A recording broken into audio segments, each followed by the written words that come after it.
Assalamualaikum warahmatullahi wabarakatuh. Tabi Pai Puari. Jadi, ini aku mau cerita terkait kegiatan aku 2 minggu belakangan ini. Ini adalah minggu kedua aku sebagai kaum rebahan.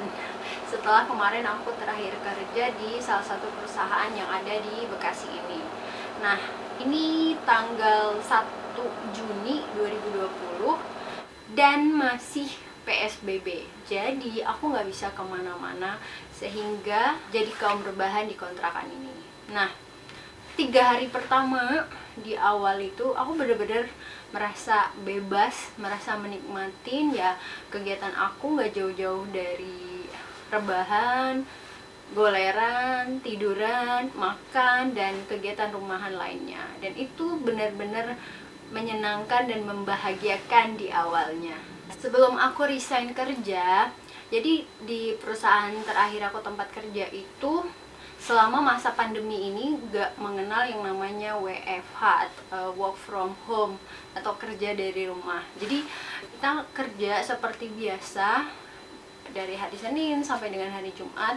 Begitu juga dengan jam kerja, tidak ada perubahan sama sekali. Di bulan kedua setelah ramainya pemberitaan terkait COVID-19, itu akhirnya kita ada sedikit perubahan. Udah mulai kerja pakai masker, kemudian kita juga sempat dikasih vitamin, terus mengenai jemputan juga dikasih jarak antar penumpangnya di jemputan. Sedangkan kalau untuk yang staff atau biasa disebut manajemen, itu juga nggak bisa kerja dari rumah.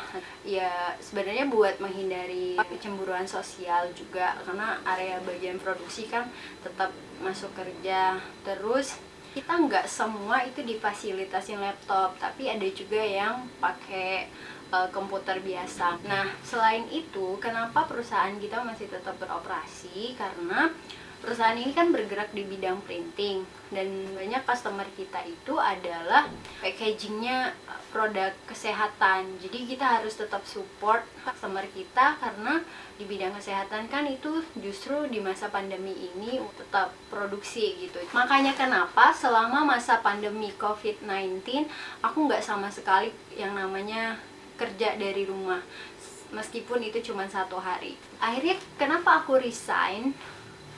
Yang pasti bukan karena COVID-19 ya. Memang udah ada rencana untuk resign, cuman masih berusaha untuk bertahan karena ada beberapa keperluan gitu. Sebetulnya resign kerja di masa pandemi ini memang pro dan kontra sih. Aku sempat discuss sama beberapa teman dan tentunya keluarga, agak kontradiktif gitu. Tapi ya mau gimana, namanya kita yang merasakan, kita yang tahu. Jadi ya udah, banyak yang bilang seperti ini, kok kamu bodoh sih Ta, kok kamu bego sih harus berhenti kerja di masa pandemi ini, sedangkan di luaran sana banyak yang harus kehilangan kerja, harus dirumahkan tanpa dibayar, atau enggak dirumahkan tapi gajinya dipotong 50% atau berapa persen, atau banyak juga yang di PHK.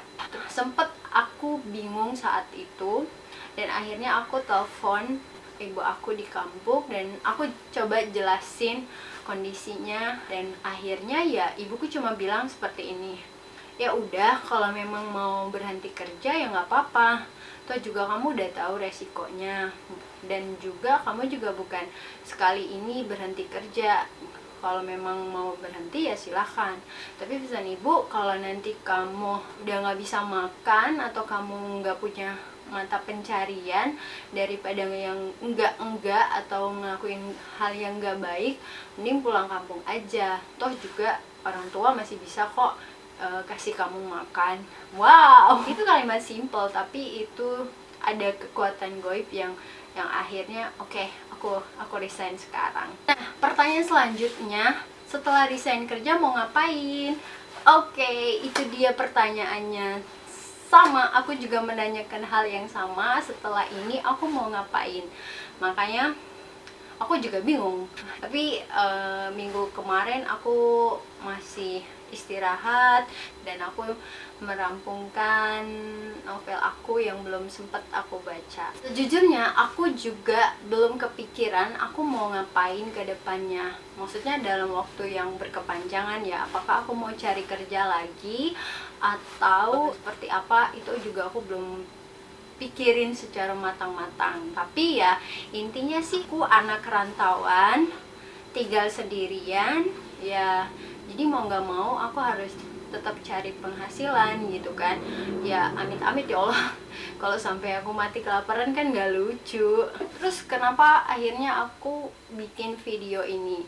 Sebenarnya sih ini karena aku lihat di beberapa media sosial, mungkin karena banyak di rumah aja untuk menghilangkan kejenuhan, itu banyak yang nge-share di TikTok, terus foto virtual, kemudian video YouTube juga. Jadi wajar sih kalau misalnya beberapa teman itu bilang bahwasanya mereka merasa jenuh, merasa bete di rumah karena udah berapa minggu, bahkan ada yang udah mau 3 bulan gitu.